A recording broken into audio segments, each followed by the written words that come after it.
Welcome to the Speaking of Women's Health podcast. I'm your host, Dr. Holly Thacker, and I'm back in the sunny Sunflower House for a new podcast on tanorexia. Tanorexia. You know, we've just passed prom season. It's the summertime. People like that bronze glow. I'll always remember a patient who told me, if you can't firm it, then you better bronze it. And of course, nowadays with self-tanning products and leg makeup, you don't have to damage your skin and actually tan yourself. But what is tanorexia? Well, I wrote a column about this back in May of 2012. And it was titled, Do You Have Tanorexia? Because I noticed that when my sons were starting high school, I noticed during prom season how deeply, deeply tan the young ladies were. They had very lovely dresses, but their skin was pretty crispy. And I remember thinking, I hope that their tans were from spray tans rather than tanning beds. And the word tanorexia is a term that dermatologists have used to report people that have a very addictive nature, because actually ultraviolet radiation can release endorphins, kind of the feel-good neurochemical transmitters. And there's people that can actually get addicted to this. And that's how that term was coined. Tanorexia. And it's also sometimes associated with having an altered body image, just like those who suffer from anorexia. And there has been a triad seen of tanorexia with anorexia and melanoma. Some people will call themselves tanaholics, saying that their look is tan sick instead of fantastic.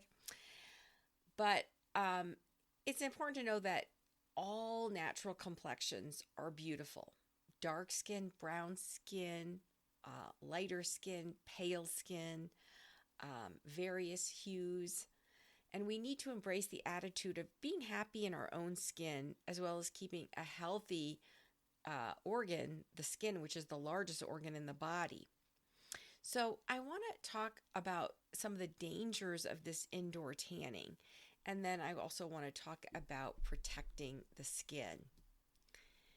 So in 2024, last year, there was almost 20,000 tanning salons in the United States. But this number is declining.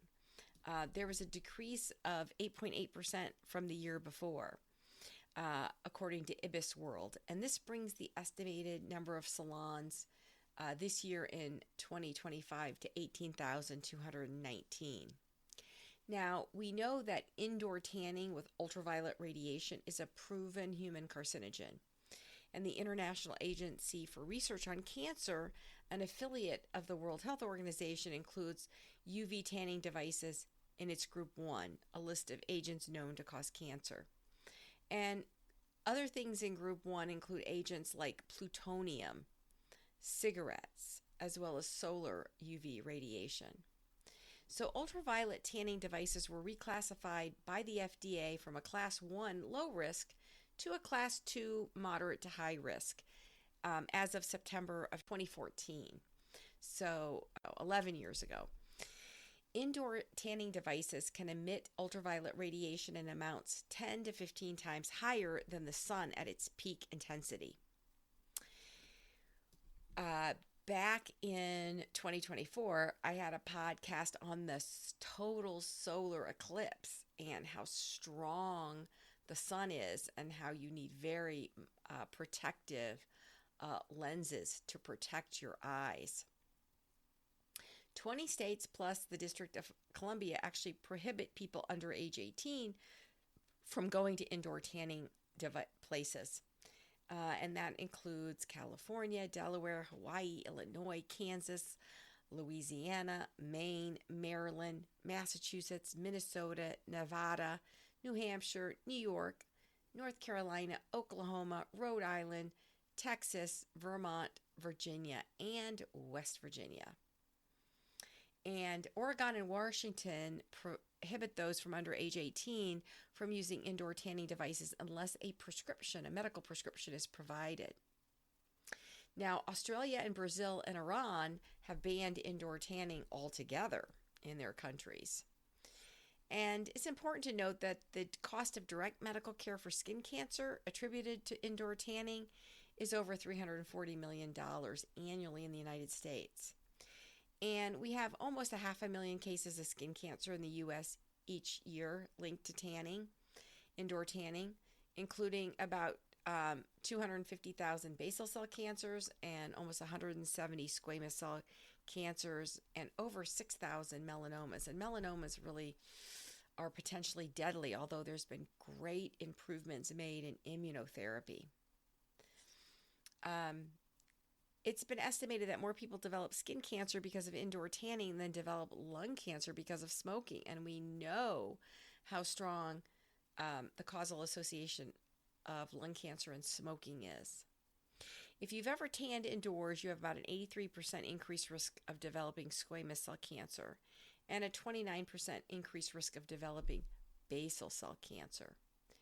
And any history of indoor tanning increases that risk of developing basal cancer before age 40 by almost 70%. And women who've ever gone tanning indoors are 6 times more likely to be diagnosed with melanoma in their 20s than those who have never tanned indoors. And at all ages, the more women tan indoors, the higher the risk of melanoma. And one study observing 63 women diagnosed with melanoma before age 30 found that 97% of them had in fact used tanning beds. And if you use a tanning bed before the age of 35, that risk of melanoma is increased by 75%. So, indoor tanning amongst U.S. high school students has decreased by 53% between 2009 and 2015. And I would say that when I was out seeing the young people getting their prom pictures, one weekend was Derby, the Kentucky Derby weekend. I did notice that it looked like the students had more of their own, natural skin color without that excessive, overly tanned look. So maybe it's fading in popularity, and I think that indoor tanning booths are fading in popularity too because of increased knowledge. And I would say, though, that ultraviolet light is used therapeutically. It's used to sterilize things. It's sometimes used medicinally. In fact, when I was in medical school, I developed a skin condition called pityriasis rosea. And the differential diagnosis was syphilis, which I assure you I didn't have. I remember being mortified when the dermatologist said, "Oh, I know you don't have syphilis. This is classic pityriasis rosea with the first target lesion that you had. Here, go to an indoor tanning place and that will fade the rash." And it did.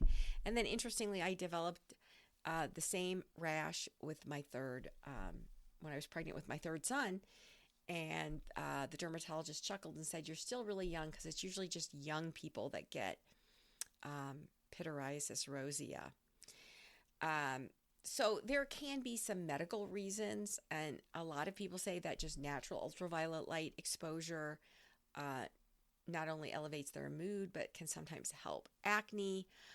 Certainly being exposed to natural light helps your circadian rhythm. And exposure to ultraviolet light naturally can also increase vitamin D levels, although once you're over 40, it doesn't seem to make it that much. I think it's bad to avoid all sun exposure and have a low vitamin D, because that in and of itself can also increase cancer.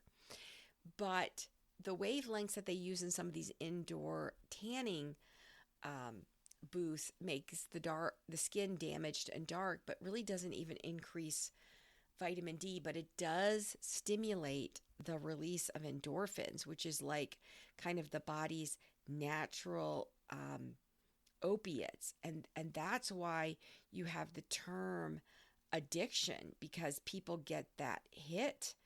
And sometimes the addiction hides other conditions like OCD or depression or an anxiety disorder. And it can be somewhat challenging to treat.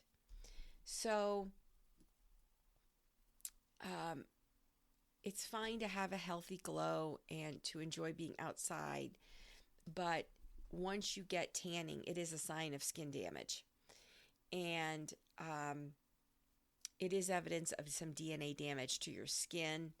It does also visibly speed up the signs of aging, and it can lead to cancer, some of which can be deadly, like melanoma. And over time, you'll definitely have an increased risk of basal cell, squamous cell, and melanoma.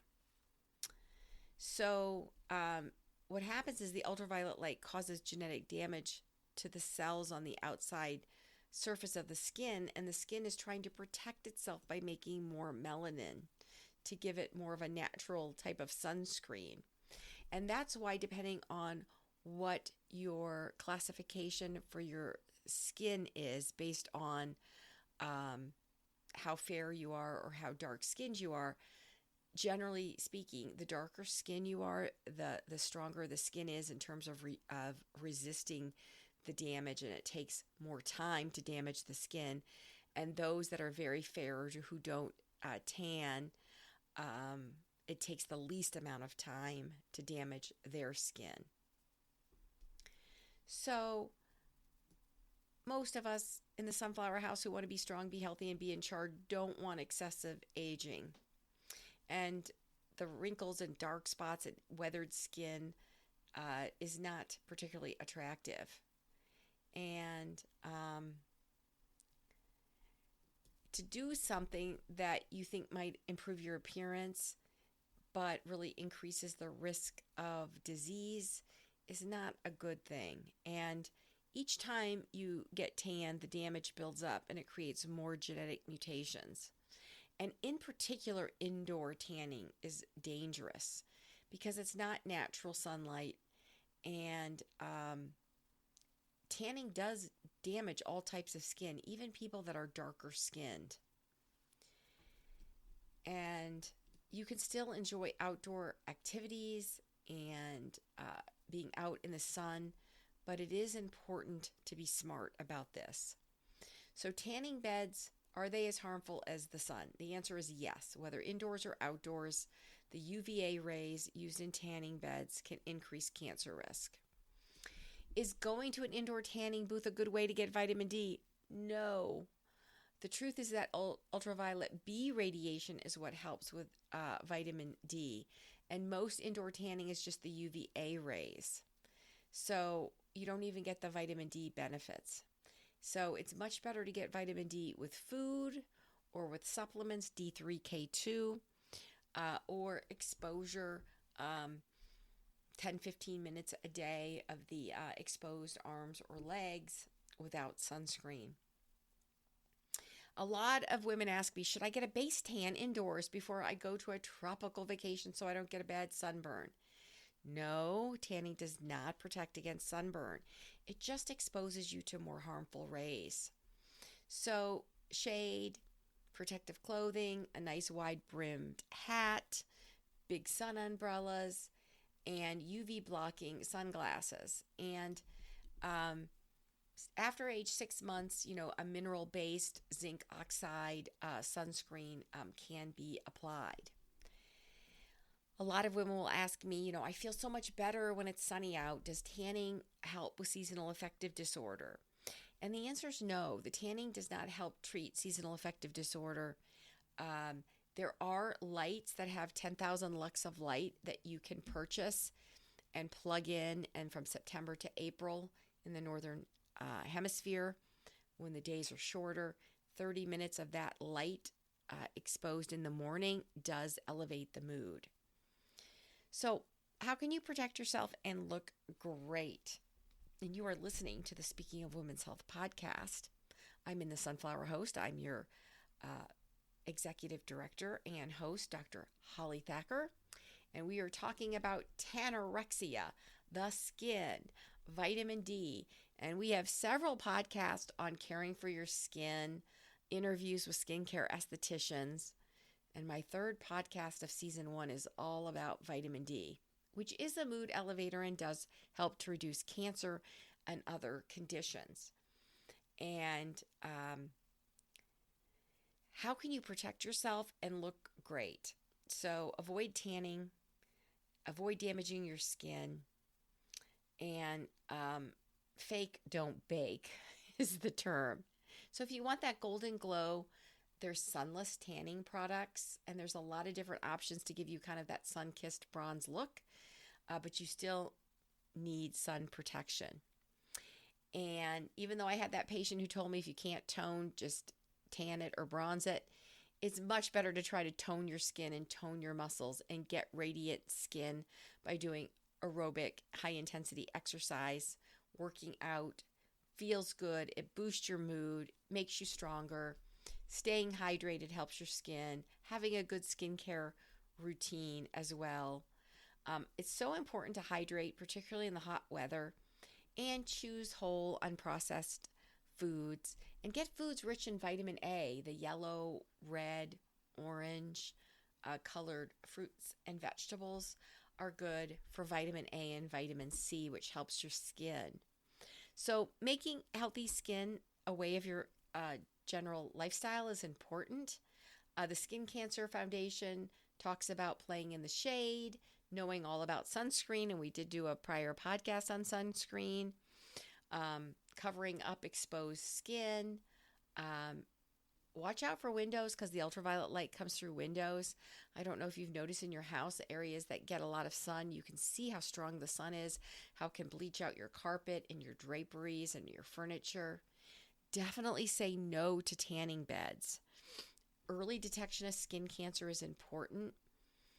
And the clothing can give you a barrier, and it doesn't wear off like sunscreen. New fabrics can be high-tech and breathable. A hat with a wide brim is helpful. Wear UV blocking sunglasses to protect your eyes. That's very important.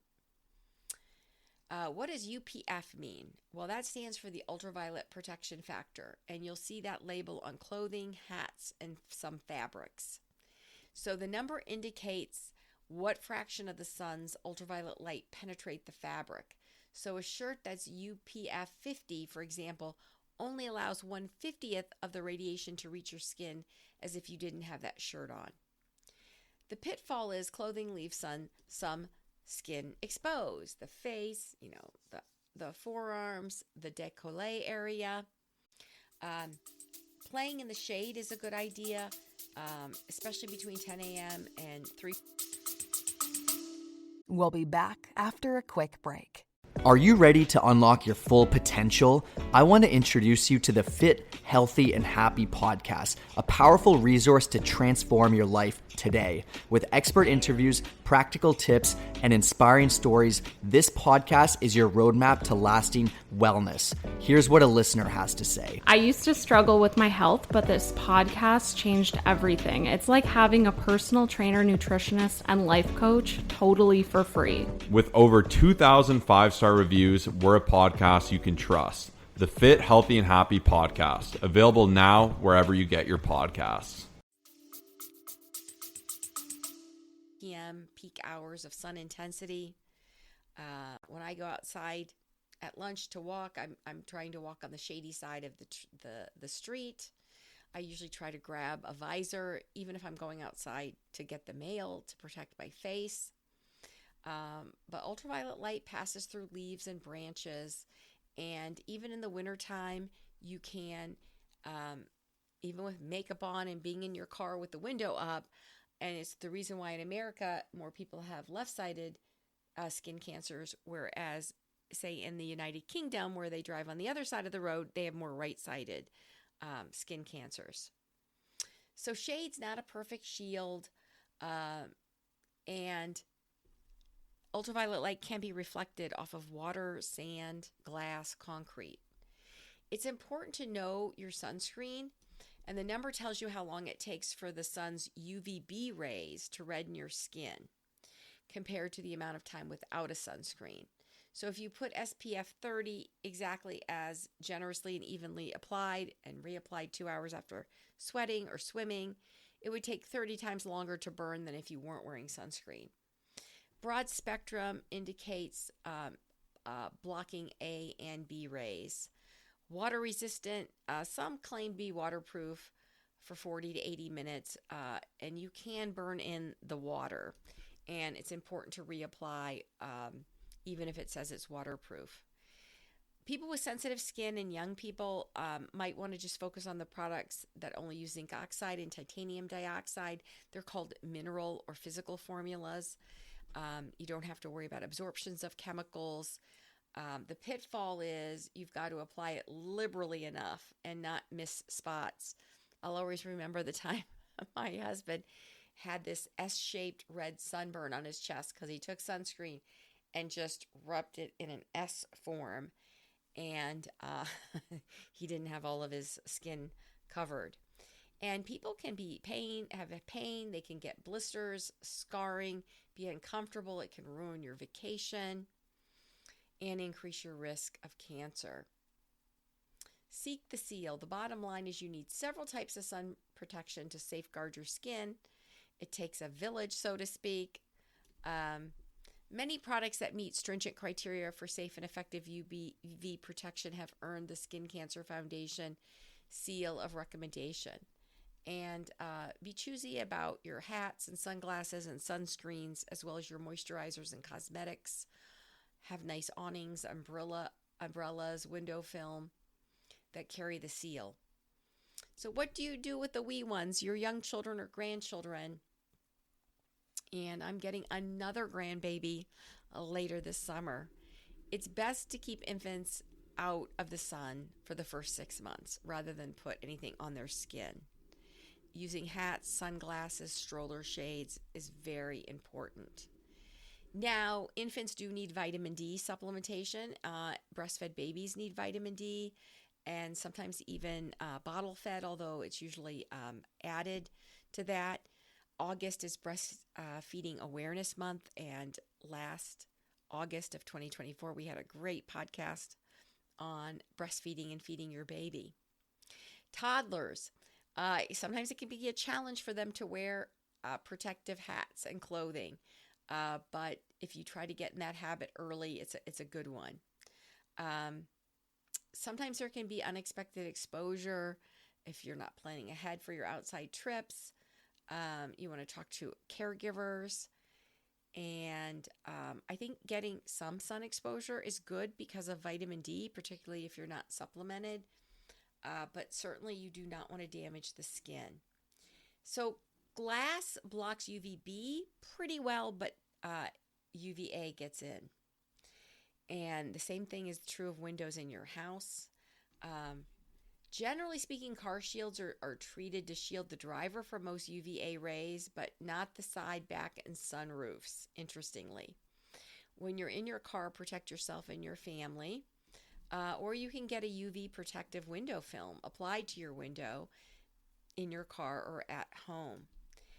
The windows on airplanes, trains, and buses also allow UVA rays to pass through, which is one reason why airline pilots, crew members, and even frequent travelers may get more skin cancers than other people. Isn't that interesting? The pitfall is you need to plan ahead before traveling and having summer excursions and having protective clothing on. Most importantly, please say no to tanning booths. You deserve to enjoy yourself in the summer and have fun and get outdoor physical activity and fresh air. But indoor tanning does raise the risk of skin cancer and melanoma. And a pitfall is that while some states have implemented laws to try to protect minors and prohibit them, ages, varying from ages 18 to even down to 14 from using tanning beds or requiring parental consent, many states have not restricted access. So peer pressure to tan can affect people's judgment. And you don't want to develop the condition of tanorexia, where you actually become addicted to tanning. And this may need to actually be medically treated with agents like antidepressants, potentially. Certainly, cognitive behavioral therapy can be employed, and that can help people's mood and is a non-medication way. Working with someone to kind of wean down on that, dealing with any kind of body dysmorphia issues, because you want to feel good about yourself. Can be very important, and any women that have any disordered eating or eating disorders need to be evaluated. Sometimes low-dose naltrexone, which in high doses blocks opiates, in low doses helps potentiate your own natural endorphins and opiate receptors. And our functional medicine doctors, in fact, we have a column on Speaking of Women's Health on the use of low-dose naltrexone for chronic pain and inflammation. If you didn't hear our podcast on anti-aging with Dr. Christofides, and we have 2 parts of that. The first part was in May of 2025, and the second one is going to be in mid-July of 2025. She talks about using off-label, of course, rapamycin to affect the mTOR pathway in aging, and she's personally found some success in people with chronic pain or some autoimmune conditions. In fact, certain autoimmune conditions like systemic lupus erythematosus can get significantly worse with any kind of ultraviolet light exposure, indoor tanning, or outside radiation. And people that inherit 2 recessive genes from each parent and have albinism, where they have 0 pigment at all in their skin, are at super, super high risk for skin cancer and have to take protective measures of their skin at all times. And if you haven't been a regular subscriber to our podcast, please hit follow or subscribe. And if you go on our website, speakingofwomenshealth.com, you can put in different topics. We've done topics on enjoying the summer and protecting yourself from summer hazards, not just the sun, but bug bites, and just preparing for the summer. We have several podcasts on skin and hair, topics that perennially women are interested in. In fact, the one with our esthetician, Lori Skarsko, was so good. We reprised it with some other skincare tips. In fact, I learned that the blue light that comes off the screens, that so many of us work in front of the screens, can be very damaging to our skin. And that's one reason to limit screen time, and also to protect the skin. And topical vitamin C with iron or ferric acid can also help protect the skin. And so I've certainly incorporated that into my routine. I would like to emphasize, if you've ever had pre-skin cancer, actinic keratosis, or a basal cell cancer, or squamous cell cancer, or potentially the deadly melanoma, it's very important that you get regular skincare checks. And we're talking at least once a year. And if you are someone, or you know someone who has been afflicted with tanorexia and you just cannot stop the obsessive behavior of constantly going to the tanning booths, which are, decreasing. Like we said, there are less booths out there, I think, because people don't want to be sued for cancer since they are, known carcinogens. Please talk to your healthcare team. If they particularly can't help you, if it's not within their expertise, they can hopefully refer you to someone who can do cognitive behavioral therapy, who can work with you on an individualized plan to kind of withdraw off of that activity. And as I mentioned, we always really like lifestyle first to improve the mood, good sleep. We have so many good podcasts on sleep hygiene, on good nutrition. I mean, food really affects your mood. Vitamin D elevates the mood. B complex, omega 3s. Unfortunately, we have this like epidemic of people who are too low in omega 3s. And I've done a couple of podcasts related to food and heart healthy oils and olive oil and how to get more omega 3 in your diet. That truly is a mood elevator. And other natural substances like turmeric, saffron have recently been shown to elevate the mood. So don't turn to tobacco or alcohol or tanning booth to boost your mood. Sleep, social interaction, exercise, natural bright light. A lot of times people's mood is affected by light, and a lot of people don't tolerate LED lights. And certainly flickering lights can really irritate the brain, maybe even trigger seizures. We had a podcast on seizures, and we do have an excellent podcast on migraine headache, which affects half the population. So the light that affects your eyes and retina affect your brain, and there's all different wavelengths of light. And we've even talked about laser, which is light therapy for various conditions medically as well as cosmetically. So protect your skin, and no method is exactly perfect, but at least 1 in 5 people by age 70 will have skin cancer, and that number seems to be rising. And you should get used to checking your own skin once a month or so and seeing a physician or someone specially trained in checking your skin once a year. And if you have something suspicious, make an appointment and get in and get it checked out.